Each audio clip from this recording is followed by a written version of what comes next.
আমার আল্লাহ কোরআনের মধ্যে বললেন, ঈমানদার ও দুনিয়ার মানুষ শুনে নাও, ইন্না জালজালাতাস সাআতি শাইউন আযীম।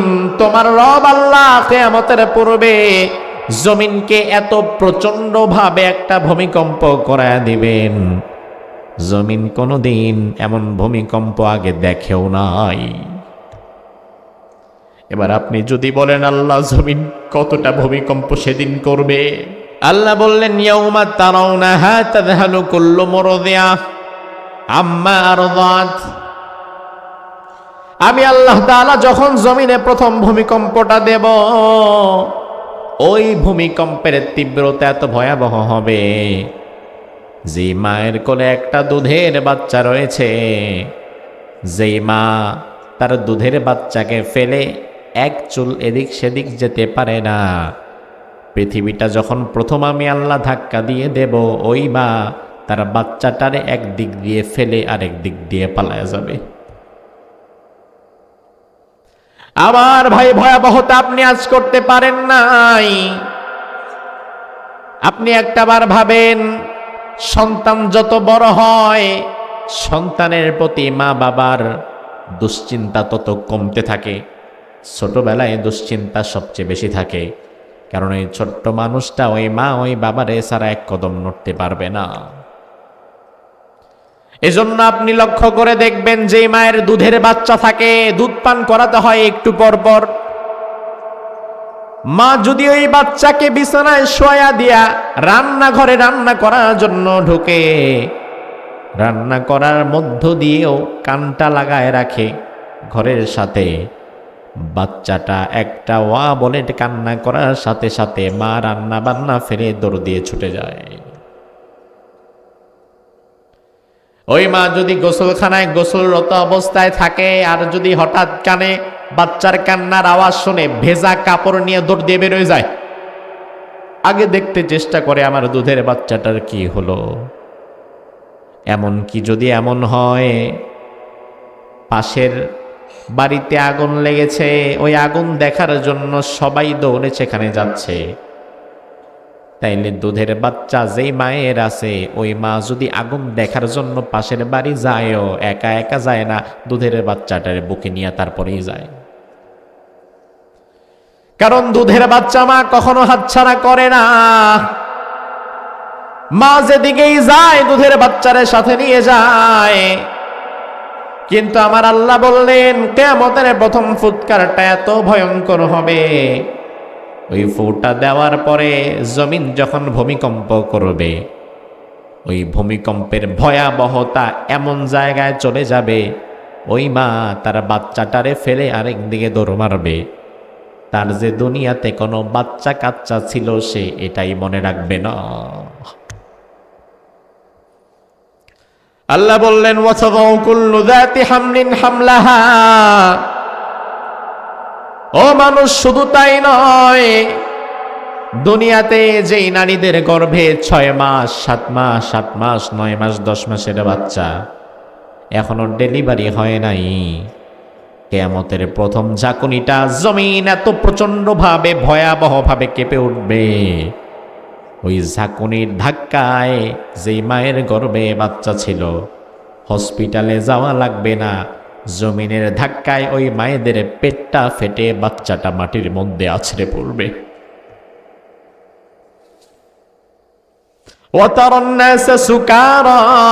আল্লাহ বললেন, ও নবী, আপনি যদি ওই সময় থাকতেন, আপনি দেখতেন কিয়ামতের প্রথম ধাক্কা দেওয়ার পরে দুনিয়ার মানুষগুলো মদ খায়া যেমন মাতাল হয়ে ডানে বামে দৌড়ায়, হুঁশ থাকে না, ওই মানুষগুলোর সেই দিন হুঁশ থাকবে না, তারাও ডানে বামে দৌড়াবে বাঁচার জন্য। ওয়ামা হুম বিসুকারা ওয়ালাকিন্না আযাবাল্লাহি শাদীদ। ও নবী, তবে তারা মাতাল না, তারা পাগল না, আপনার রবের আযাব এত ভয়ঙ্কর, আপনার রবের আযাব দেখার সাথে সাথেই তারা পাগলের মতো দৌড়াবে। আমার ভাই, এই হচ্ছে এই দুটো আয়াতে কারিমার শাব্দিক অনুবাদ। আল্লাহ রাব্বুল আলামিন এসো বিশাল আসমান ধ্বংস করে দিবেন, চিরদিন রাখবেন না। কারণ আমরাই কথায় কথায় বলি ক্ষণস্থায়ী দুনিয়া। জবাব দিবেন, দুনিয়া কি চিরস্থায়ী নাকি ক্ষণস্থায়ী?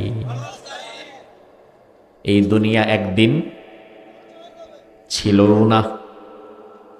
এই জমিন, এই আসমান, এমন একটা সময় কিন্তু পার হয়েছে যে সময়ও এই পৃথিবী ছিল না, এখন আছে।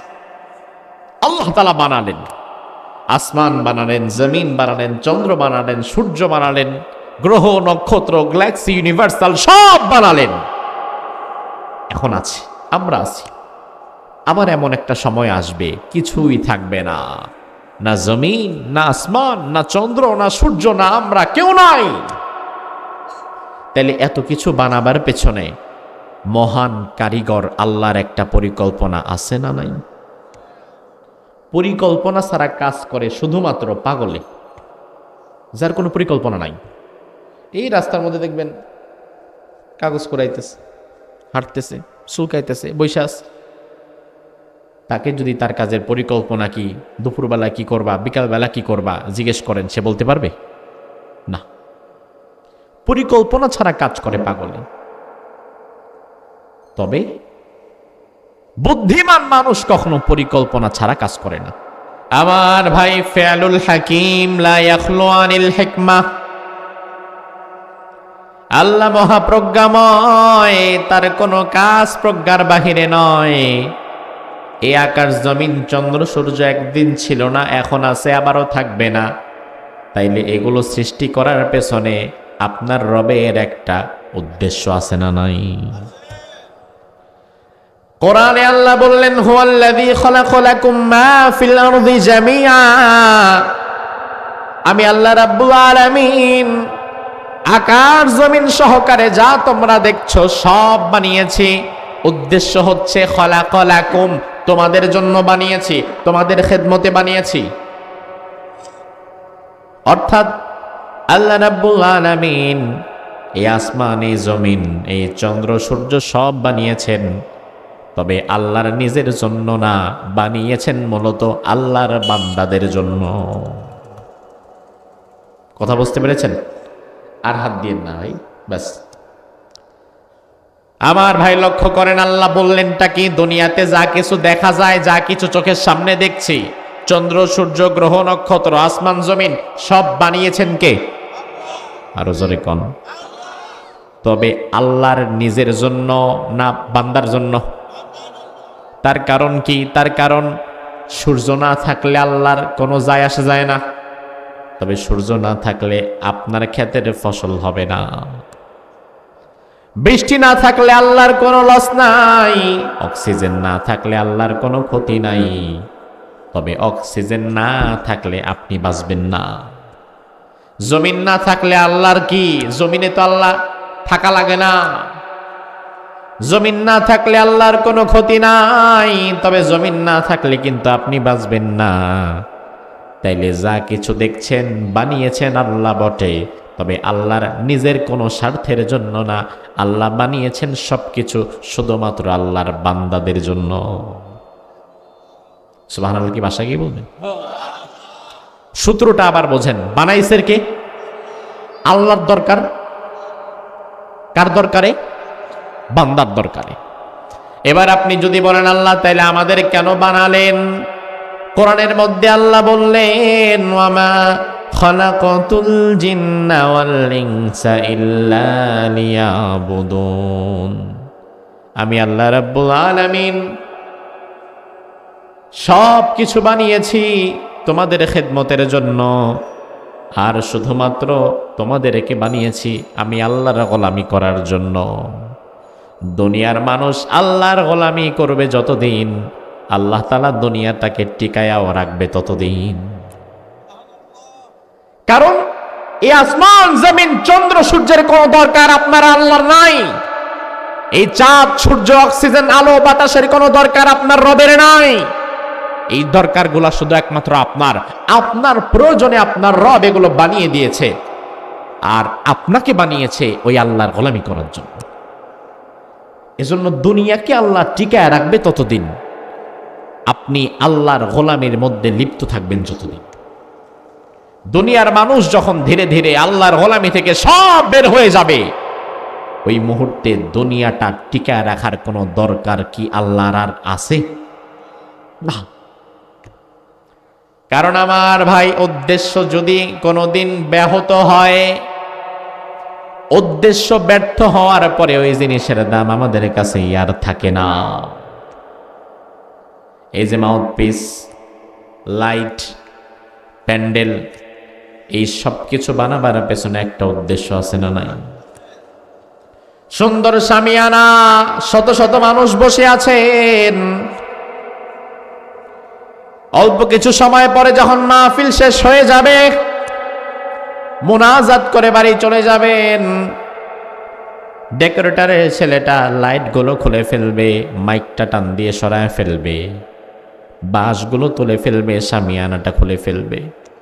আপনি যদি উঠা বলেন, ভাইরে এত সুন্দর একটা প্যান্ডেল বানাইছো, লাইটিং করছো, জায়গাটা কত সুন্দর করে সাজাইছো, এখন আবার খুলতেছো কেন? খোলা দরকার নাই ভাই, রেখে দাও। ডেকোরেটরের ছেলেটা তখন হাসি দিয়া বলবে, আহারে ভাই, যাদের জন্য মাহফিল বানিয়েছিলাম তারাই যেহেতু এখন আর নাই, এই শামিয়ানা রেখেও কোনো লাভ নাই। কারণ যাদের জন্য জমিন আল্লাহ বানিয়েছেন তারা আল্লাহর গোলাম, আল্লাহর গোলামের জন্য আল্লাহ বানিয়েছেন। এই জন্য আসমান জমিন আল্লাহ টিকায় রাখবেন ততদিন, আসমান জমিনের বাসিন্দারা আল্লাহর গোলামি করবে যতদিন।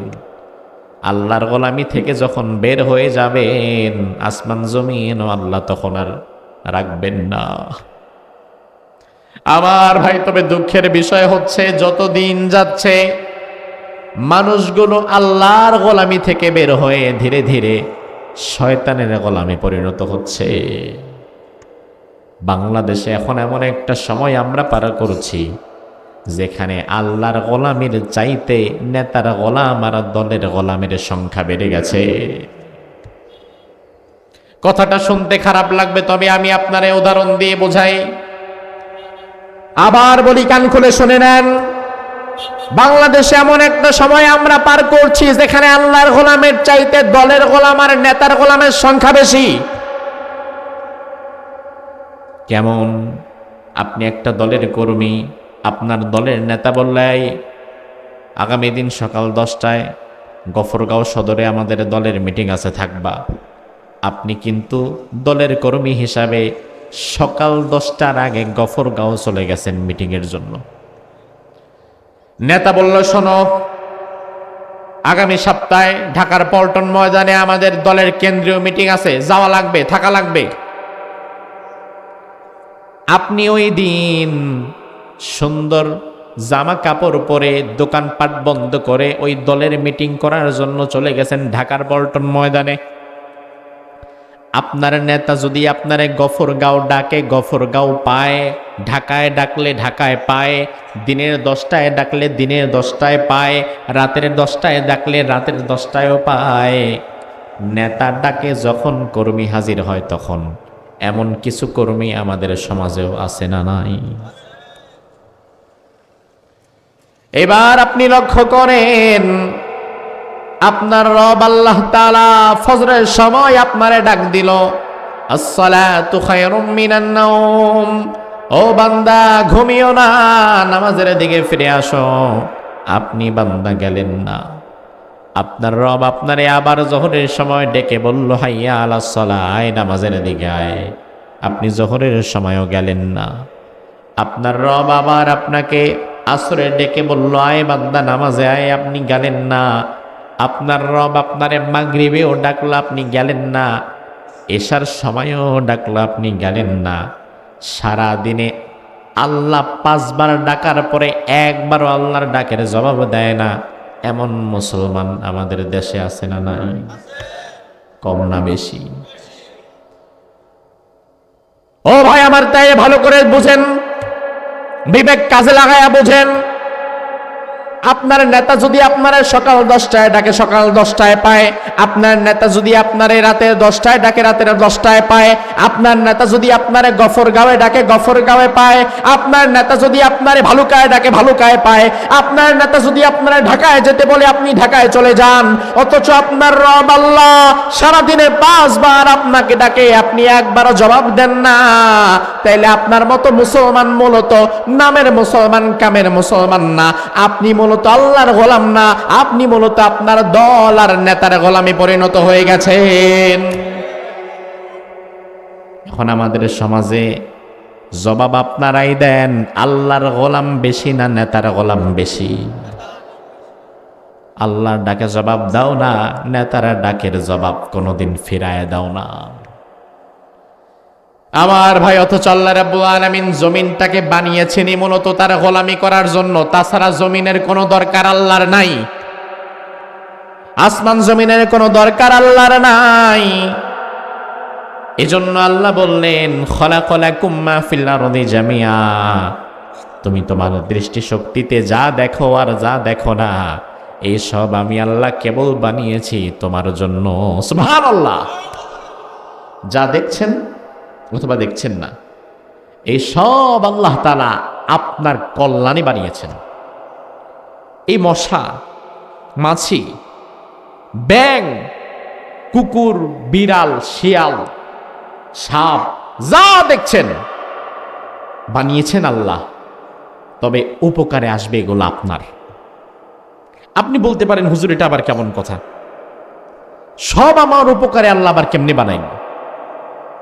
কারণ ওই ব্যাঙ তো আমার কোনো উপকার করে নাই, এই মশা মাছি তো আমার কোনো উপকার করে নাই, ওই জঙ্গলের বিষাক্ত সাপ আমার কোনো উপকার করে নাই। আমার ভাই, ফেয়ালুল হাকিম লা ইয়াখলু আনিল হিকমা। আল্লাহ মহাপ্রজ্ঞাময়, তার কোনো কাজ প্রজ্ঞার বাহিরে না। আল্লাহ যেহেতু বলেছে সব তোমার কল্যাণে বানিয়েছি, তাইলে বোঝা লাগবে আমার বুঝে আসুক আর না আসুক, আল্লাহ যেটা বলেছে এটাই সত্য, ঠিক কি না? দুনিয়ার সব বোঝার মতো জ্ঞান আল্লাহ আপনারে দেয়ও নাই। আমি ভাবতাম যে কি ব্যাপার, আল্লাহ তাআলা তো এই কোরআনের মধ্যে বললেন, খলাকালাকুম মা ফিল আরদি জামিয়া, যাও নাকি বানাইছে সব নাকি আমার কল্যাণে। তাহলে সাপ আবার আমার কোন কল্যাণে লাগে? বরং সাপ দেখলে কি আমরা সোমা দেই না, দৌড় দেই? কথা কয় না? এই মুহূর্তে যদি ওদিক দিয়ে সাপ একটা ঢুকে, কোনার মিয়া যদি বলে সাপ বলে একটা চিল্লান দেয়, তাইলে এই কোনার মিয়া দেখার আগেই দৌড়, ঠিক কিনা? কারণ সাপের প্রতি সবারই ভয় আছে। কিন্তু আল্লাহ বললেন, ওই সাপটাও আমি তোমার কল্যাণে বানিয়েছি। বুঝে আসে না কথা। গত 2 মাস আগে আমি যখন সিঙ্গাপুর থেকে প্রোগ্রাম করে আসছিলাম, গোটা পৃথিবীর ফার্স্ট ক্লাস এয়ারপোর্ট হচ্ছে সিঙ্গাপুরের ইন্টারন্যাশনাল চাঙ্গি এয়ারপোর্ট।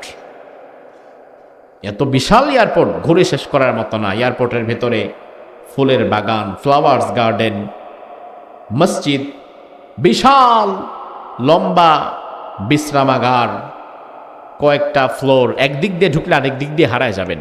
ঝর্ণা, মাছ, বিশাল বিশাল অ্যাকোয়ারিয়াম, অনেক চমৎকারভাবে তারা সাজিয়েছে। 6 ঘন্টা সময় করব কি বুঝতে পারছিলাম না। মালয়েশিয়া থেকে প্রোগ্রাম করে সিঙ্গাপুরে আসলাম, এবার সিঙ্গাপুর থেকে বাংলাদেশে ফিরবো। 6 ঘন্টা সময় আছে হাতে। এই মারি কইও একটু আসতে। তো এমনভাবে আপনারা কথা কন, মোটামুটি কথার আওয়াজ বক্তার আওয়াজের চেয়ে বেশি। এদিকে তাকান। তো সময় যেহেতু আছে কি করব, অনেকটা সময় নামাজ পড়ে মসজিদে শুয়েও ছিলাম। পরে দেখলাম সময় কাটে না, বের হয়ে আবার এয়ারপোর্টের ভেতরে সিঙ্গাপুরে হাঁটাহাঁটি শুরু করলাম। সেখানে এক ব্যক্তির সাথে আমার পরিচয় হলো। তিনি বাংলাদেশি নাগরিক, প্রায় 12 বছর হয়ে গেছে সিঙ্গাপুরে থাকেন। কথা প্রসঙ্গে জানতে পারলাম তিনি একজন রিসার্চার, গবেষক, বিজ্ঞানী। তিনি আমাকে বললেন যে, হুজুর আমি স্ন্যাক পয়জন নিয়ে রিসার্চ করি, বায়োমেডিক্যাল রিসার্চার বলা হয়। আমি বললাম কি বিষয় আপনার? বলে সাপের যে বিষ আছে এই বিষটা নিয়ে হচ্ছে আমার রিসার্চ, আমার কাজ। 12 বছর ধরে আমি এই বিষটা, সাপের বিষটা, স্নেক পয়জন নিয়ে কাজ করছি। আমি বললাম দুনিয়াতে কাজ করার মতো আর জিনিস পাইলেন না, এই সাপের বিষ নিয়ে কাজ করতে হইল আপনার? তো আচ্ছা, সাপের বিষ নিয়ে এত কাজ করলেন, আপনি পাইলেনটা কি? তো তিনি আমাকে বলল, হুজুর আমরা অবাক হয়ে গেলাম, দুনিয়াতে সর্বোচ্চ ভয়ঙ্কর রোগ মানুষ যেটাকে মনে করে ওই রোগের নাম ক্যান্সার। কি স্যার? কোন স্যার? বাংলা স্যার? গণিত স্যার? ক্যান্সার। এই ক্যান্সারের নাই কোনো অ্যান্সার। অর্থাৎ ক্যান্সার যার হবে মোটামুটি মৃত্যু তার নিশ্চিত, কারণ এখনো পর্যন্ত পৃথিবীতে ক্যান্সারের কোনো ঔষধ আবিষ্কৃত হয়নি। আমার ভাই, রাসূল আগেই হাদিসে বলেছেন, জমিনে আল্লাহ এমন কোন রোগ দেন না যে রোগের প্রতিষেধক আল্লাহ জমিনে বানান না। সব রোগের ঔষধ আছে, হয়তো তোমার খুঁজে বের করে নেওয়া লাগবে। সে আমাকে বলল, আমি সাপের বিষ নিয়ে গবেষণা করছি। এই সাপের বিষে এমন 2টি উপাদান আছে যেই 2টি উপাদান আবার অন্য প্রাণীর বিষে নাই, প্রোটিন অ্যান্ড এনজাইম। ওই ডাক্তার সাহেব আমাকে বললেন, হুজুর এই প্রোটিন প্লাস এনজাইমকে কাজে লাগিয়ে আমরা এমন একটা ঔষধ বানাবার কাজ করছি, খুব শীঘ্রই আপনারা রেজাল্ট দেখতে পাবেন। ওই ঔষধটা যদি কোনো ক্যান্সারে আক্রান্ত ব্যক্তির গায়ে পুশ করে দেওয়া হয়, ঢুকিয়ে দেওয়া হয়, তাহলে ক্যান্সারের কোষগুলো ধীরে ধীরে মরে গিয়ে এই সাপের বিষের ঔষধে ওই ক্যান্সারে আক্রান্ত ব্যক্তি সুস্থ হয়ে যাবে। আমি অবাক হয়ে গেলাম, বলে কি রে এটা? ও তার মানে আবার কলুরগাঁওর মানুষ কালকে সাপ দেখলেই হাত পাইতেন না যে ক্যান্সারের ওষুধ দিয়ে যাও, তাইলে আবার এমন জায়গায় দিবে দুনিয়া শেষ। আমার ভাই লক্ষ্য করেন, যেটা বোঝাতে চেষ্টা করলাম, আল্লাহ যে বললেন জমিনে যা কিছু আছে দেখুন আর না দেখুন, বুঝেন আর না বোঝেন, সব আল্লাহ বানিয়েছেন আমাদের কল্যাণে। আল্লাহর এক কথার সাথে বর্তমান বাস্তবতার মিল আছে না নাই? আজ থেকে 100 বছর আগে মানুষ জানতো না যে সাপের বিষে আবার কি কল্যাণ, কিন্তু এখন গবেষণার পরে দেখা যাচ্ছে সাপের বিষে ক্যান্সারের ঔষধ পাওয়া গিয়েছে। আজ থেকে 50 বছর 100 বছর পরে আরো হয়তো এমন অনেক প্রাণী আবিষ্কার হবে, ওই প্রাণীদের মধ্যে আমাদের জন্য আল্লাহ কল্যাণ রেখেছেন, হয়তো আমরা এটা এতদিন জানতেই পারি নাই। তাইলে আল্লাহ যে বললেন সব আমি আল্লাহ তোমার জন্য বানিয়েছি, আল্লাহর এই কথা কি সঠিক না ব্যাঠিক? জোরে কম। সঠিক। আপনার মাইকের আওয়াজটা ছেড়ে যায় কেন ভাই বারবার? সব আল্লাহ আমাদের জন্য বানিয়েছেন, আর আমাদের বানিয়েছেন আল্লাহর গোলামি করার জন্য। এই জন্য আপনি আমি আল্লাহর গোলামির মধ্যে থাকবো যতদিন, আকাশ এবং জমিন আল্লাহ টিকায় রাখবে ততদিন। দুনিয়ার মানুষ যেদিন আল্লাহর গোলামি থেকে মুখ ফিরিয়ে নেবে, আকাশ ও জমিনও আল্লাহর রাখবেন না, কিয়ামত হয়ে যাবে, সব ধ্বংস হয়ে যাবে। আমার আল্লাহ তাআলা কোরআনের মধ্যে বললেন, ইন্না জালজালাতাস সাআতি শাইউন আযীম, কিয়ামতের পূর্বে ভয়াবহ একটা ভূমিকম্প আমি আল্লাহ তাআলা জমিনে সৃষ্টি করব। আল্লাহর হাবিব সাল্লাল্লাহু আলাইহি ওয়াসাল্লাম হাদিসের মধ্যে বললেন, লা তাকুমুস সাআহ হাত্তা লা ইউকালা ফিল আরদি আল্লাহ আল্লাহ। যতক্ষণ পর্যন্ত জমিনে একজন আল্লাহকে আল্লাহ বলার মতো লোক থাকবে, আল্লাহকে আল্লাহ বলে ডাকার মতো যদি একজন লোক জমিনের মধ্যে জীবিত থাকে, ওই বান্দা যদি আল্লাহকে আল্লাহ বলে একটা ডাক দিতে পারে, ওই ডাকের কারণে আল্লাহ তাআলা গোটা পৃথিবীটাকে কিয়ামতের হাত থেকে বাঁচিয়ে দেবে। আমার ভাই, তাইলে দেখেন আল্লাহকে আল্লাহ বলে ডাকার মধ্যে ফজিলত আছে না নাই? অন্তর থেকে, কলিজা থেকে আল্লাহকে একটা ডাক দিতে পারবেন, একটা ডাক দিয়ে বলেন আল্লাহ, আবার একটা ডাক দিয়ে বলেন আল্লাহ। বিশ্বনবী বললেন, লা তাকুমুস সাআহ হাত্তা লা ইউকালা ফিল আরদি আল্লাহ আল্লাহ। ও ইমানদার শুনে নাও, তোমার জবানের দাম তোমার আল্লাহর দরবারে এত বেশি, তুমি যদি জমিনে বসে ইমানদার হয়ে তোমার আল্লাহর একটা ডাক দিতে পারো, তোমার একটা ডাকের কারণে গোটা পৃথিবীটাকে ধ্বংসযজ্ঞের হাত থেকে আল্লাহ বাঁচায় দিবেন। তবে আমার ভাই কথা আছে, যেন তেন মানুষের জবানের আল্লাহ ডাকের দাম নাই, শুধুমাত্র ইমানদারের ডাকের দাম আছে। কারণ কাফের মুশরিক যদি বিপদে পড়ে আল্লাহরে আল্লাহ বলে ডাক দেয়, তার জন্য কিন্তু আল্লাহ কিয়ামতকে থামায় রাখবে না, বরং আল্লাহকে আল্লাহ বলে ডাকতে হবে ইমানদারের জবানের আল্লাহর কাছে বড় দাম। আমার ভাই, সময় যত আগাচ্ছে কিয়ামত তত পিছাচ্ছে না আগাচ্ছে? জোরে কন। স্বাধীনতার সময় বাংলাদেশে মানুষ ছিল 7.5 কোটি, এখন কি কম না বেশি? কত? 18 কোটি। স্বাধীনতার সময় 7.5 কোটির 50 লাখ হিন্দু বৌদ্ধ খ্রিস্টান, বাকি 7 কোটি ছিল মুসলমান। এখন 18 কোটির 2 কোটি হিন্দু বৌদ্ধ খ্রিস্টান যদি হয়, তাহলে মুসলমান থাকে বাকি কত কোটি? তাহলে এই 55 বছরে বাংলাদেশে মুসলমানের সংখ্যা কি কমলো না বাড়লো? কথার কথা, কিয়ামত যদি আরো 50 বছর পরেও হয়, তাহলে মুসলমানের সংখ্যা কি আরো কমে যাবে না আরো বাড়বে? তাহলে রাসূল তো বলে গিয়েছেন, একজন ইমানদার থাকলে আল্লাহ কিয়ামত দিবে না। আবার আমরাই তো বললাম কিয়ামত দিন দিন আগাচ্ছে, হিসাব তো মিলে না। একদিক থেকে মুসলমান যেমনে বাড়া শুরু করছে, 55 বছরে 7 কোটি থেকে 16 কোটি হয়ে গেছে। এখন গোটা পৃথিবীতে 200 কোটি মুসলমান, 50 বছরে মুসলমান তো আরো বাড়বে। তাহলে মুসলমান যেভাবে বাড়তেছে, এই বাড়ার ধাক্কায় কিয়ামত না কত দূরে চলে যাবে? কিন্তু না ভাই, মুসলমান বাড়ছে কথা ঠিক, তবে কিয়ামত আগাচ্ছে এটাও ঠিক। তার কারণ কি? তার কারণ এই দেশের মুসলমান এখন শুধু কাগজে কলমে মুসলমান, নাম কাওয়াস্তে মুসলমান, আল্লাহর খাতায় তারা মুসলমান না, তারা শুধুমাত্র তাদের ভোটার লিস্টের খাতায় মুসলমান। আল্লাহর খাতায় যদি মুসলমান না হতে পারেন, এমন মুসলমান আল্লাহকে যতই আল্লাহ বলে ডাক দিক না কেন, আল্লাহ তাআলা তার জন্য কিয়ামতকে আটকাবে না। আপনাকে প্রকৃত মুসলমান হওয়া লাগবে, প্রকৃত ইমানদার হওয়া লাগবে। শুধু নামের আগে মুহাম্মদ আর নামের পরে ইসলাম থাকলেই হবে না, বরং আপনার ব্যক্তি জীবন, পারিবারিক জীবন, সামাজিক জীবন, ব্যবসায়িক জীবন, রাজনৈতিক জীবন, সব জায়গায় ইসলাম থাকার দরকার আছে না নাই? এখন আমার দেশের মুসলমান ইসলামকে তারা সীমাবদ্ধ করে ফেলেছে। এই জন্য বর্তমানে বাংলাদেশ মুসলমানদের দেশ, ঢাকা শহর মসজিদের শহর, টুপিওয়ালা দাড়িওয়ালা হাজি গাজী নামাজির এই দেশ অভাব নাই, কিন্তু প্রকৃত ইমানওয়ালার অভাব আছে না নাই?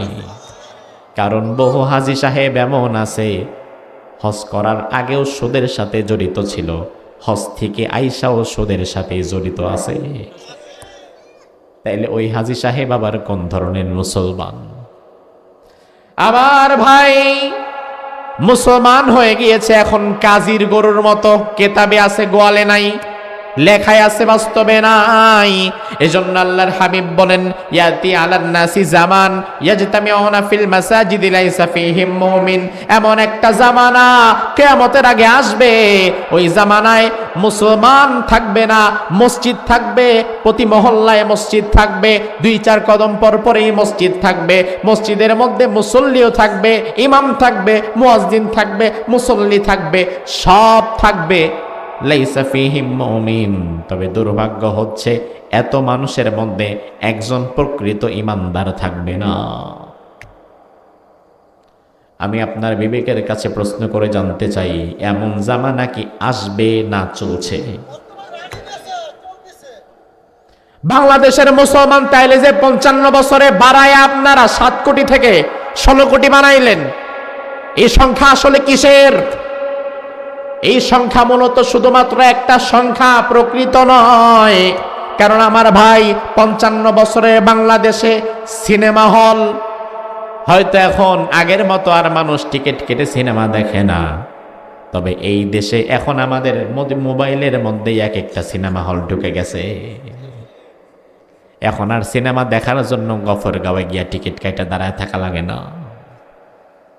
তাহলে 55 বছরে বাংলাদেশে সিনেমার সংখ্যা কমলো না বাড়লো? 55 বছরের বাংলাদেশে সুদের ব্যাংকের সংখ্যা কমছে না বাড়ছে?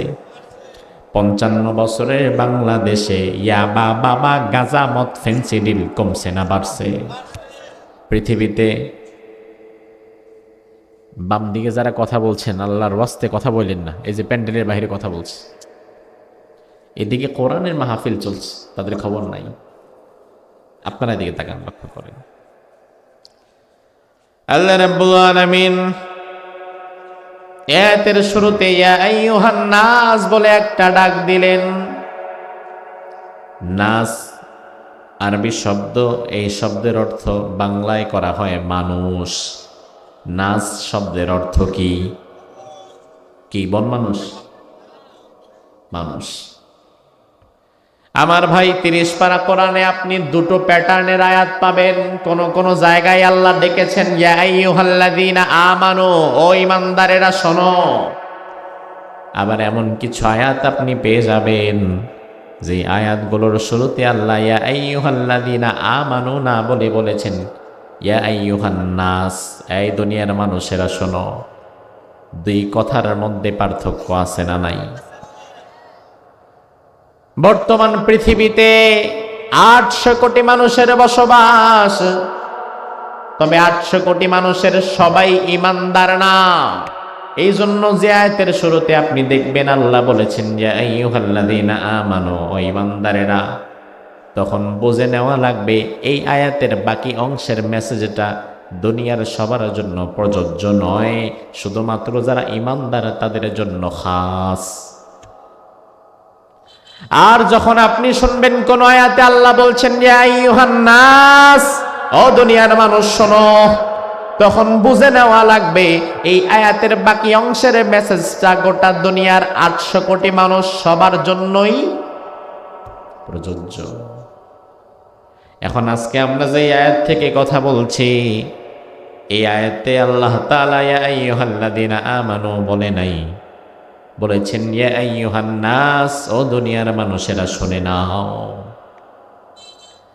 ইত্তাকু রাব্বাকুম, তোমরা তোমাদের রবকে ভয় করো। কেমন কথা? আমি মুসলমান, আমার রব আল্লাহ। তাইলে আল্লাহ তো বললেন ও দুনিয়ার মানুষ, এই মানুষের মধ্যে মুসলমান, হিন্দু, বৌদ্ধ, খ্রিস্টান সব আছে। তাইলে হিন্দু তো আল্লাহকে রব হিসাবে মানবে না, খ্রিস্টান তো আল্লাহকে রব হিসাবে মানবে না। তাইলে আল্লাহ যে বললেন ও দুনিয়ার মানুষ তোমরা তোমাদের রবকে ভয় করো, তার কারণ কি? ও ভাই আমার, তার কারণ হচ্ছে ভিন্ন ধর্মাবলম্বী কেউ যদি আল্লাহকে রব হিসাবে না মানে তাইলে আল্লাহর কোনো ক্ষতি নাই। কিন্তু মূল সত্যটা হচ্ছে এটাই যে আল্লাহ তাআলা গোটা সৃষ্টি জগতের সবারই রব। কেউ মানুক আর না মানুক, কোন দুষ্ট সন্তান সে যদি তার নিজের বাবাকে অস্বীকার করে যে তুমি আমার বাবা না, এর দ্বারা কিন্তু ওই বাবা যে আসলে তার বাবা এই পরিচয়টা মিথ্যে হয়ে যায় না, বরং ওই সন্তানের কপাল পরা যে তার বাবার সম্পর্ককে অস্বীকার করছে, সে হচ্ছে অবাধ্য সন্তান। ঠিক তেমন ভাবে দুনিয়াতে আল্লাহর দুই প্রকারের গোলাম আছে। এক প্রকার গোলাম বাধ্য, যেমন আমরা ঈমানদার, আমরা আল্লাহর বাধ্য গোলাম।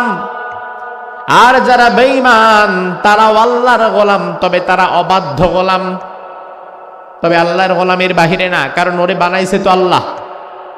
হিন্দু হোক, বৌদ্ধ হোক, খ্রিস্টান হোক, আস্তিক হোক আর নাস্তিক হোক না কেন, ওই মানুষটার প্রকৃত রব দুনিয়ার কেউ না, ওই মানুষটার প্রকৃত রব যিনি তিনি কে? সে আল্লাহ রাব্বুল আলামিন বলছেন, ইয়া আইয়ুহান নাসুত্তাকু রাব্বাকুম, ও দুনিয়ার মানুষ তোমরা তোমাদের রবকে ভয় করো। রবকে কেন ভয় করবেন? কারণ আল্লাহ বললেন, ইন্না জালজালাতাস সাআতি শাইউন আযীম। তোমার রব আল্লাহ কিয়ামতের পূর্বে এই জমিনটাকে এত প্রচন্ড ভাবে একটা ঝাঁকুনি দেবেন, এমন ঝাঁকুনি জমিন কোনোদিন পায় নাই। ওই ঝাঁকুনি জমিন কোনোদিন এর আগে দেখেও নাই। আমার ভাই, বর্তমান বিজ্ঞান বলে আমরা যে জমিনে বসবাস করছি এই মাটির নিচে এক ধরনের প্লেট রয়েছে, এটার নাম টেকটনিক প্লেট। বিজ্ঞানীরা বলে মাঝে মাঝে দুটো প্লেট যখন ঘর্ষণ লাগে ওই মুহূর্তে জমিন কেঁপে ওঠে। ওই জমিন কাঁপুনির নাম আমরা দিয়েছি ভূমিকম্প। কি কম্প? ভূমিকম্প বাংলাদেশে কোনোদিন হয় নাই। হয়েছে? আমার ভাই, আজকে শুক্রবার, ঠিক গত জুমাবার সকাল 10টা 37 একটা ভূমিকম্প হয়েছিল। তার মাত্রা ছিল 5.2। ওই ভূমিকম্পটা কি আপনারা কেউ টের পাইছেন? তাইলে মোটামুটি ঢাকায় আমরা যেমন টের পাইছি, ময়মনসিংহেও টের পাওয়া গেছে। আমার ভাই, 5.2 মাত্রার ভূমিকম্পটা আসলে ভূমিকম্পের কোনো কাতারেই পড়ে না, এটা সর্বনিম্ন। আর ওই 5.2 মাত্রার ভূমিকম্পে গোটা বাংলাদেশে 10 জন মানুষ মারা গিয়েছে। পুরান ঢাকায় বিল্ডিং খসে পড়ে পথচারী মারা গিয়েছে। অনেক বিল্ডিং এর ছাদ ফেটে গেছে, দেয়াল ফেটে গেছে। মানুষেরা বাঁচার জন্য বিল্ডিং থেকে তড়িঘড়ি করে নেমে রাস্তার মধ্যে বের হয়ে পড়েছে। মাত্র 5.2 মাত্রার ভূমিকম্প 10 সেকেন্ড স্থায়ী না। আমার আল্লাহ কোরআনের মধ্যে বললেন, ইমানদার ও দুনিয়ার মানুষ শোনে নাও, ইন্না জালজালাতাস সাআতি শাইউন আযীম। তোমার রব আল্লাহ কিয়ামতের পূর্বে জমিনকে এত প্রচন্ড ভাবে একটা ভূমিকম্প করায় দিবেন, জমিন কোনোদিন এমন ভূমিকম্প আগে দেখেও নাই। এবার আপনি যদি বলেন আল্লাহ জমিন কতটা ভূমিকম্প সেদিন করবে, আল্লাহ বললেন, ইয়াউমা তারাউনাহা তাযহালু কুল্লু মুরদিয়া আম্মা আরদাত। আমি আল্লাহ তাআলা যখন জমিনে প্রথম ভূমিকম্পটা দেব, ওই ভূমিকম্পের তীব্রতা এত ভয়াবহ হবে যে মায়ের কোলে একটা দুধের বাচ্চা রয়েছে, যেই মা তার দুধের বাচ্চাকে ফেলে এক চুল এদিক সেদিক যেতে পারে না, পৃথিবীটা যখন প্রথম আমি আল্লাহ ধাক্কা দিয়ে দেব, ওই মা তার বাচ্চাটারে এক দিক দিয়ে ফেলে আরেক দিক দিয়ে পালায়া যাবে। আমার ভাই, ভয়াবহতা আপনি আজ করতে পারেন নাই। আপনি একটাবার ভাবেন, সন্তান যত বড় হয় সন্তানের প্রতি মা বাবার দুশ্চিন্তা তত কমতে থাকে। ছোটবেলায় দুশ্চিন্তা সবচেয়ে বেশি থাকে, কারণ এই ছোট্ট মানুষটা ওই মা ওই বাবারে ছাড়া এক কদম নড়তে পারবে না। এজন্য আপনি লক্ষ্য করে দেখবেন, যে মায়ের দুধের বাচ্চা থাকে, দুধ পান করাতে হয় একটু পর পর, মা যদি ওই বাচ্চাকে বিছানায় শোয়া দিয়া রান্নাঘরে রান্না করার জন্য ঢুকে, রান্না করার মধ্য দিয়েও কানটা লাগায় রাখে ঘরের সাথে, বাচ্চাটা একটা ওয়া বলে কান্না করার সাথে সাথে মা রান্না বান্না ফেলে দৌড় দিয়ে ছুটে যায়। ওই মা যদি গোসলখানায় গোসলরত অবস্থায় থাকে আর যদি হঠাৎ কানে বাচ্চার কান্নার আওয়াজ শুনে ভেজা কাপড় নিয়ে দৌড় দিয়ে বেরোয় যায়, আগে দেখতে চেষ্টা করে আমার দুধের বাচ্চাটার কি হলো। এমন কি যদি এমন হয় পাশের বাড়িতে আগুন লেগেছে, ওই আগুন দেখার জন্য সবাই দৌড়ে সেখানে যাচ্ছে, তাইলে দুধের বাচ্চা যেই মায়ের আছে ওই মা যদি আগুন দেখার জন্য পাশের বাড়ি যায়ও একা একা যায় না, দুধের বাচ্চাটার বুকে নিয়ে তারপরেই যায়। কারণ দুধের বাচ্চা মা কখনো হাতছাড়া করে না। মা যেদিকেই যায় দুধের বাচ্চারে সাথে নিয়ে যায়। কিন্তু আমার আল্লাহ বললেন কিয়ামতের প্রথম ফুৎকারটা এত ভয়ঙ্কর হবে, ওই ফুটা দেওয়ার পরে জমিন যখন ভূমিকম্প করবে, ওই ভূমিকম্পের ভয়াবহতা এমন জায়গায় চলে যাবে, ওই মা তার বাচ্চাটারে ফেলে আরেক দিকে দৌড় মারবে। তার যে দুনিয়াতে কোনো বাচ্চা কাচ্চা ছিল সে এটাই মনে রাখবে না। আল্লাহ বললেন ওয়াসাদাউ কুল্লু যাতি হামলিন হামলাহা। ও মানুষ, শুধু তাই নয়, দুনিয়াতে যেই নারীদের গর্ভে 6 মাস 7 মাস 7 মাস 9 মাস 10 মাসের বাচ্চা এখনো ডেলিভারি হয় নাই, কিয়ামতের প্রথম ঝাঁকুনিটা জমিন এত প্রচন্ড ভাবে ভয়াবহ ভাবে কেঁপে উঠবে, ওই ঝাঁকুনির ধাক্কায় যেই মায়ের গর্ভে বাচ্চা ছিল হসপিটালে যাওয়া লাগবে না, জমিনের ধাক্কায় ওই মায়েদের পেটটা ফেটে বাচ্চাটা মাটির মধ্যে আছড়ে পড়বে।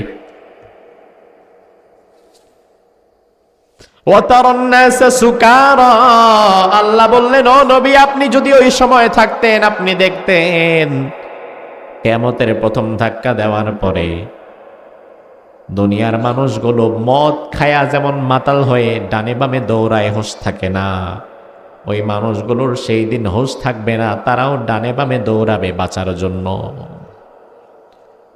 ওয়ামা হুম বিসুকারা ওয়ালাকিন্না আযাবাল্লাহি শাদীদ। ও নবী, তবে তারা মাতাল না, তারা পাগল না, আপনার রবের আযাব এত ভয়ঙ্কর, আপনার রবের আযাব দেখার সাথে সাথেই তারা পাগলের মতো দৌড়াবে। আমার ভাই, এই হচ্ছে এই দুটো আয়াতে কারিমার শাব্দিক অনুবাদ। আল্লাহ রাব্বুল আলামিন এসো বিশাল আসমান ধ্বংস করে দিবেন, চিরদিন রাখবেন না। কারণ আমরাই কথায় কথায় বলি ক্ষণস্থায়ী দুনিয়া। জবাব দিবেন দুনিয়া কি চিরস্থায়ী নাকি ক্ষণস্থায়ী? এই দুনিয়া একদিন ছিল না। এই জমিন, এই আসমান এমন একটা সময় কিন্তু পার হয়েছে যে সময়ও এই পৃথিবী ছিল না, এখন আছে। আল্লাহ তাআলা বানালেন, আসমান বানালেন, জমিন বানালেন, চন্দ্র বানালেন, সূর্য বানালেন, গ্রহ নক্ষত্র গ্যালাক্সি ইউনিভার্সাল সব বানালেন, এখন আছে, আমরা আছি।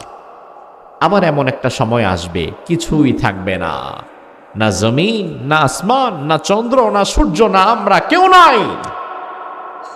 তাহলে এত কিছু বানাবার পেছনে মহান কারিগর আল্লাহর একটা পরিকল্পনা আছে না নাই? পরিকল্পনা ছাড়া কাজ করে শুধুমাত্র পাগলে, যার কোনো পরিকল্পনা নাই। এই রাস্তার মধ্যে দেখবেন কাগজ কুড়াইতেছে, হাঁটতেছে, চুলকাইতেছে, বৈশা আছে। তাকে যদি তার কাজের পরিকল্পনা কি, দুপুরবেলা কি করবা, বিকালবেলা কি করবা জিজ্ঞেস করেন, সে বলতে পারবে না। পরিকল্পনা ছাড়া কাজ করে পাগলে। তবে বুদ্ধিমান মানুষ কখনো পরিকল্পনা ছাড়া কাজ করে না। আমার ভাই, ফিআলুল হাকিম লা ইয়াখলু আনিল হিকমাহ।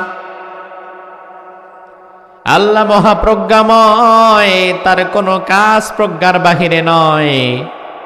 এই আকাশ জমিন চন্দ্র সূর্য একদিন ছিল না, এখন আছে, আবারও থাকবে না। তাইলে এগুলো সৃষ্টি করার পেছনে আপনার রবের একটা উদ্দেশ্য আছে না নাই? কোরআনে আল্লাহ বললেন হুয়াল্লাযী খালাকা লাকুম মা ফিল আরদি জামিআ। আমি আল্লাহ রাব্বুল আলামিন আকাশ জমিন সহকারে যা তোমরা দেখছো সব বানিয়েছি। উদ্দেশ্য হচ্ছে খালাকা লাকুম, তোমাদের জন্য বানিয়েছি, তোমাদের খেদমতে বানিয়েছি। অর্থাৎ আল্লাহ রাব্বুল আলামিন এই আসমান, এই জমিন, এই চন্দ্র সূর্য সব বানিয়েছেন, তবে আল্লাহর নিজের জন্য না, বানিয়েছেন মূলত আল্লাহর বান্দাদের জন্য। কথা বুঝতে পেরেছেন? আর হাত দিয়ে না ভাই, ব্যাস। আমার ভাই লক্ষ্য করেন, আল্লাহ বললেনটা কি? দুনিয়াতে যা কিছু দেখা যায়, যা কিছু চোখের সামনে দেখছি, চন্দ্র সূর্য গ্রহ নক্ষত্র আসমান জমিন সব বানিয়েছেন কে? আরো জোরে কোন। তবে আল্লাহর নিজের জন্য না বান্দার জন্য? তার কারণ কি? তার কারণ সূর্য না থাকলে আল্লাহর কোনো যায় আসে যায় না, তবে সূর্য না থাকলে আপনার ক্ষেতের ফসল হবে না। বৃষ্টি না থাকলে আল্লাহর কোনো লস নাই, অক্সিজেন না থাকলে আল্লাহর কোনো ক্ষতি নাই, তবে অক্সিজেন না থাকলে আপনি বাঁচবেন না। জমিন না থাকলে আল্লাহর কি? জমিনে তো আল্লাহ থাকা লাগে না। জমিন না থাকলে আল্লাহর কোনো ক্ষতি নাই, তবে জমিন না থাকলে কিন্তু আপনি বাঁচবেন না। তাইলে যা কিছু দেখছেন বানিয়েছেন আল্লাহ বটে, তবে আল্লাহর নিজের কোনো স্বার্থের জন্য না। আল্লাহ বানিয়েছেন সবকিছু শুধুমাত্র আল্লাহর বান্দাদের জন্য। সুবহানাল্লাহ কি ভাষা কি বলবেন? সূত্রটা আবার বোঝেন। বানাইছেন কে? আল্লাহর দরকার কার দরকারে? বান্দার দরকারে। এবার আপনি যদি বলেন আল্লাহ তাইলে আমাদের কেন বানালেন? কোরআনের মধ্যে আল্লাহ বললেন, ওয়ামা খালাকাতুল জিন্না ওয়াল ইনসা ইল্লা লিয়াবুদুন। আমি আল্লাহ রাব্বুল আলামিন সব কিছু বানিয়েছি তোমাদের খেদমতের জন্য, আর শুধুমাত্র তোমাদেরকে বানিয়েছি আমি আল্লাহর গোলামি করার জন্য। দুনিয়ার মানুষ আল্লাহর গোলামি করবে যতদিন, আল্লাহ তাআলা দুনিয়াটাকে টিকায়াও রাখবে ততদিন। কারণ এই আসমান জমিন চন্দ্র সূর্যের কোনো দরকার আপনার আল্লাহর নাই। এই চাঁদ সূর্য অক্সিজেন আলো বাতাসের কোনো দরকার আপনার রবের নাই। এই দরকারগুলো শুধু একমাত্র আপনার। আপনার প্রয়োজনে আপনার রব এগুলো বানিয়ে দিয়েছে, আর আপনাকে বানিয়েছে ওই আল্লাহর গোলামি করার জন্য।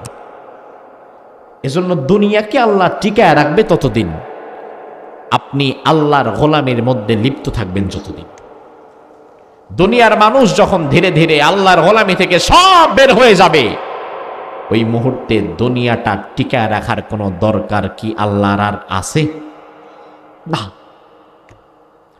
কারণ আমার ভাই, উদ্দেশ্য যদি কোনোদিন ব্যাহত হয়, উদ্দেশ্য ব্যর্থ হওয়ার পরে ওই জিনিসের দাম আমাদের কাছে আর থাকে না। এই যে মাউথপিস, লাইট, প্যান্ডেল, এই সব কিছু বানাবার পেছনে একটা উদ্দেশ্য আছে না নাই? সুন্দর শামিয়ানা, শত শত মানুষ বসে আছেন,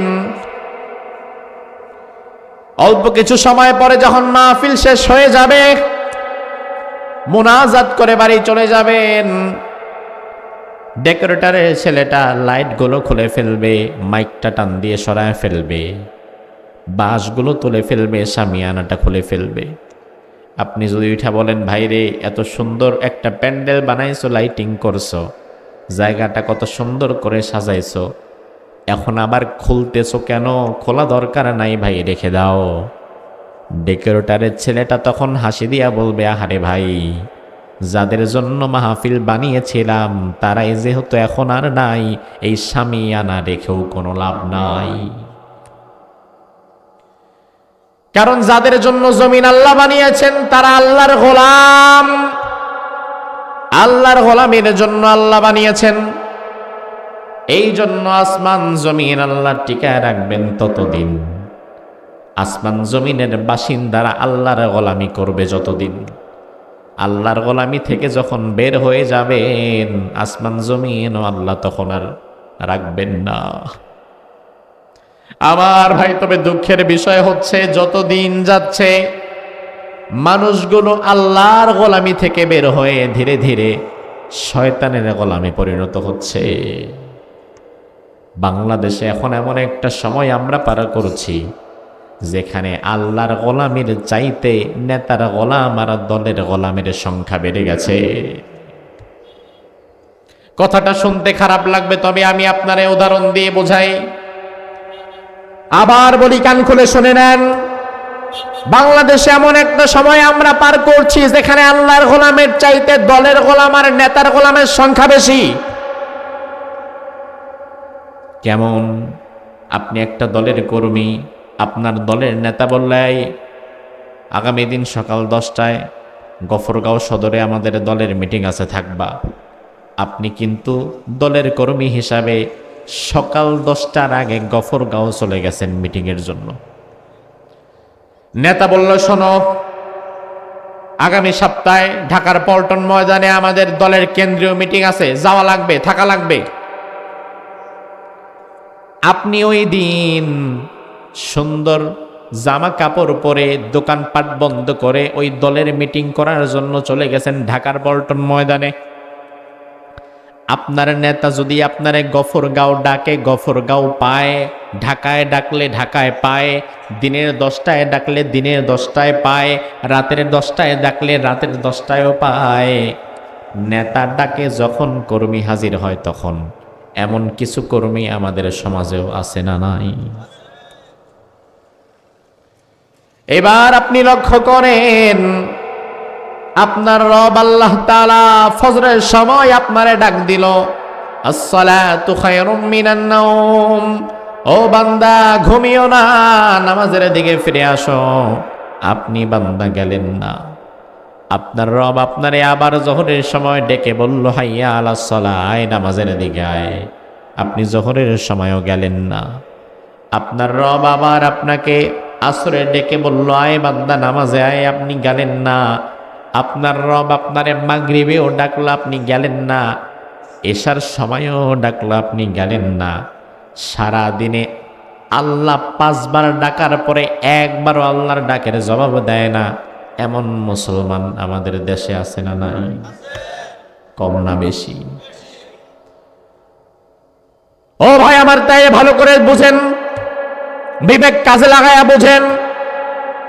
আপনার নেতা যদি আপনার সকাল 10টায় ডাকে সকাল 10টায় পায়, আপনার নেতা যদি আপনার রাতে 10টায় ডাকে রাতের 10টায় পায়, আপনার নেতা যদি আপনার গফরগাঁওয়ে ডাকে গফরগাঁওয়ে পায়, আপনার নেতা যদি আপনার ভালুকায় ডাকে ভালুকায় পায়, আপনার নেতা যদি আপনার ঢাকায় যেতে বলে আপনি ঢাকায় চলে যান। অথচ আপনার রব আল্লাহ সারাদিনে 5 বার আপনাকে ডাকে, আপনি একবারও জবাব দেন না। তাইলে আপনার মতো মুসলমান মূলত নামের মুসলমান, কামের মুসলমান না।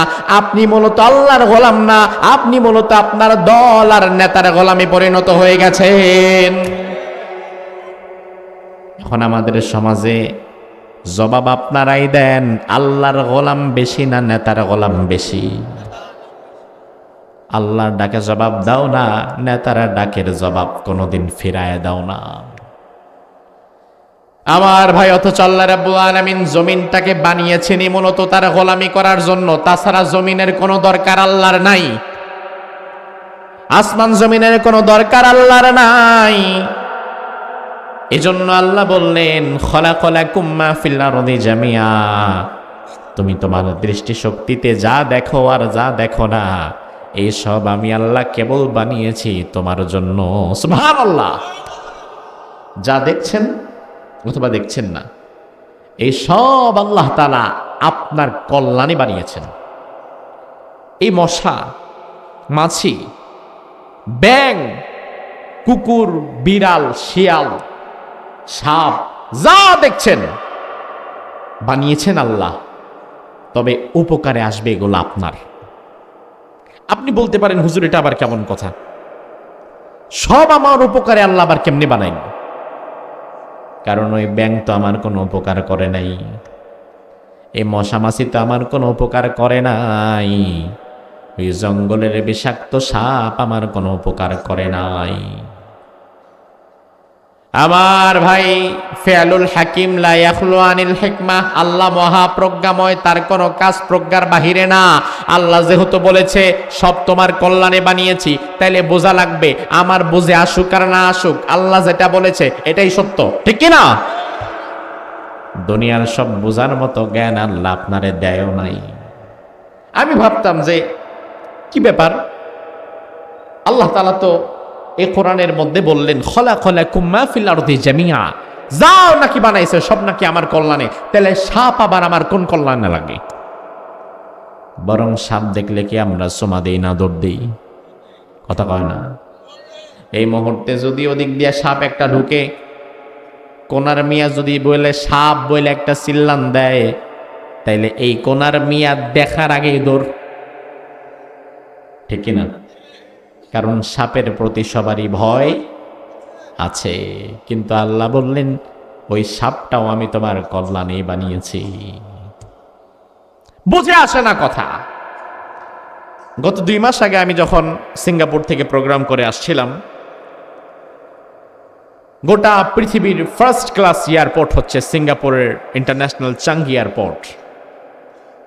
এত বিশাল এয়ারপোর্ট, ঘুরে শেষ করার মতো না। এয়ারপোর্টের ভেতরে ফুলের বাগান, ফ্লাওয়ার্স গার্ডেন, মসজিদ, বিশাল লম্বা বিশ্রামাগার, কয়েকটা ফ্লোর, একদিক দিয়ে ঢুকলে আরেক দিক দিয়ে হারায় যাবেন। ঝর্ণা, মাছ, বিশাল বিশাল অ্যাকোয়ারিয়াম, অনেক চমৎকারভাবে তারা সাজিয়েছে। 6 ঘন্টা সময় করব কি বুঝতে পারছিলাম না। মালয়েশিয়া থেকে প্রোগ্রাম করে সিঙ্গাপুরে আসলাম, এবার সিঙ্গাপুর থেকে বাংলাদেশে ফিরবো। 6 ঘন্টা সময় আছে হাতে। এই মারি কইও একটু আসতে, তো এমন ভাবে আপনারা কথা কন, মোটামুটি কথার আওয়াজ বক্তার আওয়াজের চেয়ে বেশি। এদিকে তাকান। তো সময় যেহেতু আছে কি করব, অনেকটা সময় নামাজ পড়ে মসজিদে শুয়েও ছিলাম, পরে দেখলাম সময় কাটে না। বের হয়ে আবার এয়ারপোর্টের ভেতরে সিঙ্গাপুরে হাঁটাহাঁটি শুরু করলাম। সেখানে এক ব্যক্তির সাথে আমার পরিচয় হলো। তিনি বাংলাদেশি নাগরিক, প্রায় 12 বছর হয়ে গেছে সিঙ্গাপুরে থাকেন। কথা প্রসঙ্গে জানতে পারলাম তিনি একজন রিসার্চার, গবেষক, বিজ্ঞানী। তিনি আমাকে বললেন যে হুজুর, আমি স্ন্যাক পয়জন নিয়ে রিসার্চ করি, বায়োমেডিক্যাল রিসার্চার বলা হয়। আমি বললাম কি বিষয় আপনার? বলে সাপের যে বিষ আছে এই বিষটা নিয়ে হচ্ছে আমার রিসার্চ, আমার কাজ। 12 বছর ধরে আমি এই বিষটা, সাপের বিষটা, স্ন্যাক পয়জন নিয়ে কাজ করছি। আমি বললাম দুনিয়াতে কাজ করার মতো আর জিনিস পাইলেন না, এই সাপের বিষ নিয়ে কাজ করতে হইল আপনার? তো আচ্ছা, সাপের বিষ নিয়ে এত কাজ করলেন, আপনি পাইলেনটা কি? তো তিনি আমাকে বলল, হুজুর, আমরা অবাক হয়ে গেলাম, দুনিয়াতে সর্বোচ্চ ভয়ঙ্কর রোগ মানুষ যেটাকে মনে করে ওই রোগের নাম ক্যান্সার। কি স্যার? কোন স্যার? বাংলা স্যার? গণিত স্যার? ক্যান্সার। এই ক্যান্সারের নাই কোনো অ্যান্সার। অর্থাৎ ক্যান্সার যার হবে মোটামুটি মৃত্যু তার নিশ্চিত, কারণ এখনো পর্যন্ত পৃথিবীতে ক্যান্সারের কোনো ঔষধ আবিষ্কৃত হয়নি। আমার ভাই, রাসূল আগেই হাদিসে বলেছেন, জমিনে আল্লাহ এমন কোন রোগ দেন না যে রোগের প্রতিষেধক আল্লাহ জমিনে বানান না। সব রোগের ঔষধ আছে, হয়তো তোমার খুঁজে বের করে নেওয়া লাগবে। সে আমাকে বলল, আমি সাপের বিষ নিয়ে গবেষণা করছি। এই সাপের বিষে এমন 2টি উপাদান আছে যেই 2টি উপাদান আবার অন্য প্রাণীর বিষে নাই, প্রোটিন অ্যান্ড এনজাইম। ওই ডাক্তার সাহেব আমাকে বললেন, হুজুর, এই প্রোটিন প্লাস এনজাইমকে কাজে লাগিয়ে আমরা এমন একটা ঔষধ বানাবার কাজ করছি, খুব শীঘ্রই আপনারা রেজাল্ট দেখতে পাবেন। ওই ঔষধটা যদি কোনো ক্যান্সারে আক্রান্ত ব্যক্তির গায়ে পুশ করে দেওয়া হয়, ঢুকিয়ে দেওয়া হয়, তাহলে ক্যান্সারের কোষগুলো ধীরে ধীরে মরে গিয়ে এই সাপের বিষের ঔষধে ওই ক্যান্সারে আক্রান্ত ব্যক্তি সুস্থ হয়ে যাবে। আমি অবাক হয়ে গেলাম, বলে কি রে এটা? ও তার মানে আবার কলুরগাঁওর মানুষ কালকে সাপ দেখলেই হাত পাইতেন না যে ক্যান্সারের ওষুধ দিয়ে যাও, তাইলে আবার এমন জায়গায় দিবে দুনিয়া শেষ। আমার ভাই লক্ষ্য করেন, যেটা বোঝাতে চেষ্টা করলাম, আল্লাহ যে বললেন জমিনে যা কিছু আছে দেখুন আর না দেখুন, বুঝেন আর না বুঝেন, সব আল্লাহ বানিয়েছেন আমাদের কল্যাণে। আল্লাহর এক কথার সাথে বর্তমান বাস্তবতার মিল আছে না নাই? আজ থেকে 100 বছর আগে মানুষ জানতো না যে সাপের বিষে আবার কি কল্যাণ, কিন্তু এখন গবেষণার পরে দেখা যাচ্ছে সাপের বিষে ক্যান্সারের ঔষধ পাওয়া গিয়েছে। আজ থেকে 50 বছর 100 বছর পরে আরো হয়তো এমন অনেক প্রাণী আবিষ্কার হবে, ওই প্রাণীদের মধ্যে আমাদের জন্য আল্লাহ কল্যাণ রেখেছেন, হয়তো আমরা এটা এতদিন জানতেই পারি নাই। তাইলে আল্লাহ যে বললেন সব আমি আল্লাহ তোমার জন্য বানিয়েছি, আল্লাহর এই কথা কি সঠিক না ব্যাঠিক? জোরে কোন সঠিক। আপনার মাইকের আওয়াজটা ছেড়ে যায় কেন ভাই বারবার? সব আল্লাহ আমাদের জন্য বানিয়েছেন, আর আমাদের বানিয়েছেন আল্লাহর গোলামি করার জন্য। এই জন্য আপনি আমি আল্লাহর গোলামির মধ্যে থাকবো যতদিন আকাশ এবং জমিন আল্লাহ টিকায় রাখবে ততদিন।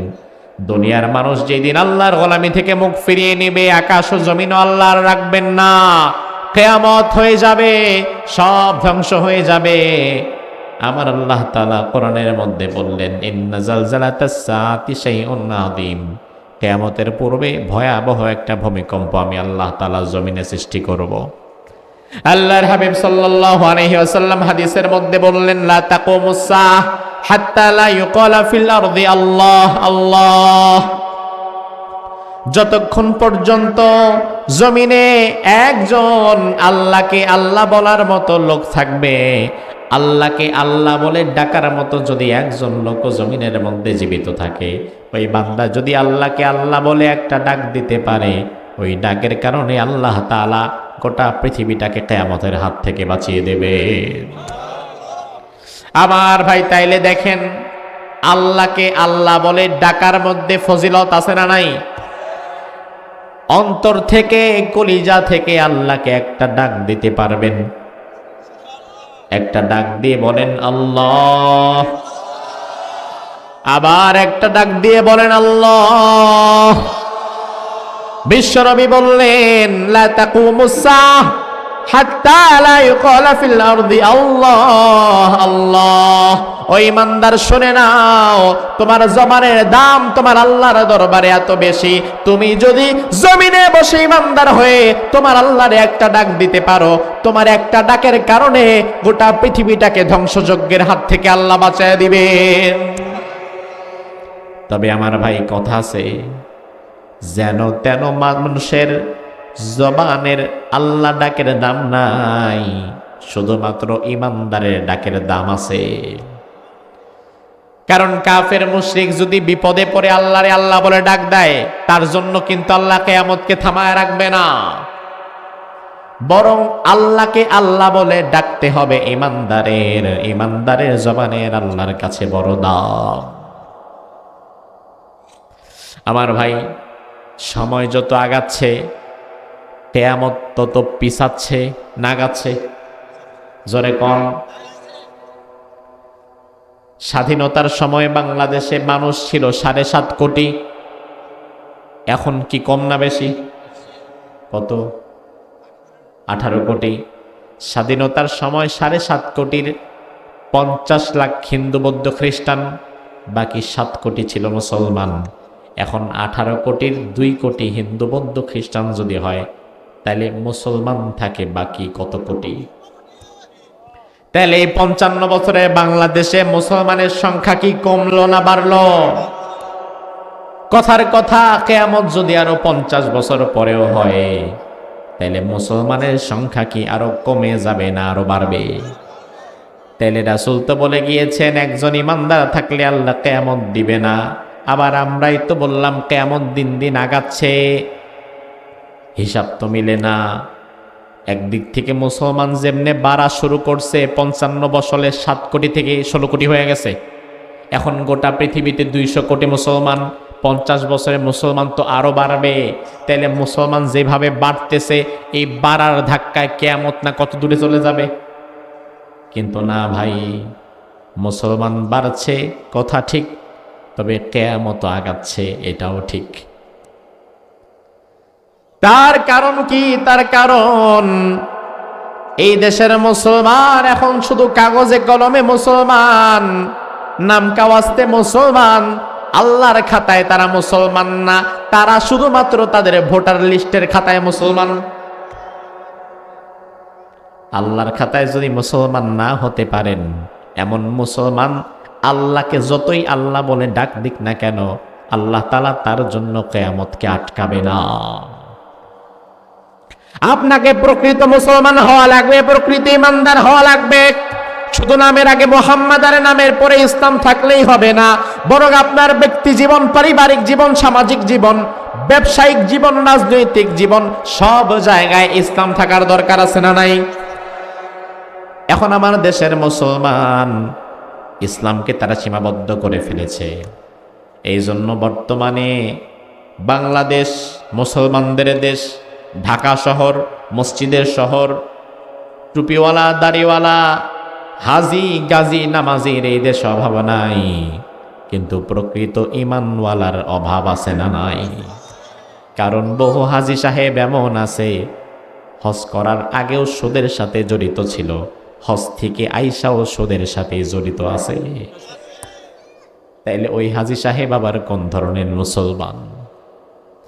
আমার ভাই মুসলমান হয়ে গিয়েছে এখন কাজীর গরুর মতো, কেতাবে আছে গোয়ালে নাই, লেখায় আছে বাস্তবে নাই।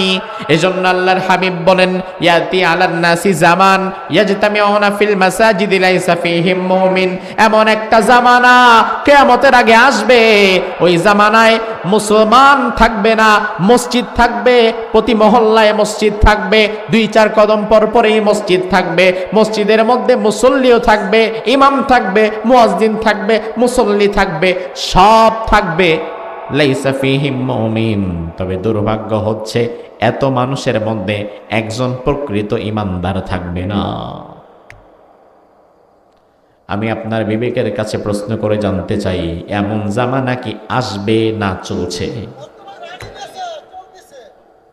বাংলাদেশের মুসলমান তাইলে যে 55 বছরে বাড়ায় আপনারা 7 কোটি থেকে 16 কোটি বানাইলেন, এই সংখ্যা আসলে কিসের? এই সংখ্যা মূলত শুধুমাত্র একটা সংখ্যা, প্রকৃত নয়। কারণ আমার ভাই 55 বছরের বাংলাদেশে সিনেমা হল হয়তো এখন আগের মতো আর মানুষ টিকিট কেটে সিনেমা দেখে না, তবে এই দেশে এখন আমাদের মোবাইলের মধ্যেই এক একটা সিনেমা হল ঢুকে গেছে। এখন আর সিনেমা দেখার জন্য গফরগাঁওয়ে গিয়া টিকিট কেটে দাঁড়ায় থাকা লাগে না। তাহলে 55 বছরে বাংলাদেশে সিনেমার সংখ্যা কমলো না বাড়লো? 55 বছরের বাংলাদেশে সুদের ব্যাংকের সংখ্যা কমছে না বাড়ছে? 55 বছরের বাংলাদেশে ইয়াবা, বাবা, গাঁজা, মদ, ফেন্সিডিল কমছে না বাড়ছে? 55 বছরের বাংলাদেশে দুর্নীতি কমছে না বাড়ছে? ও মুসলমান, তাইলে ইসলামটা আসলে কই? কারণ ইসলাম যদি সত্যিকারে থাকতো এই দেশে, তাইলে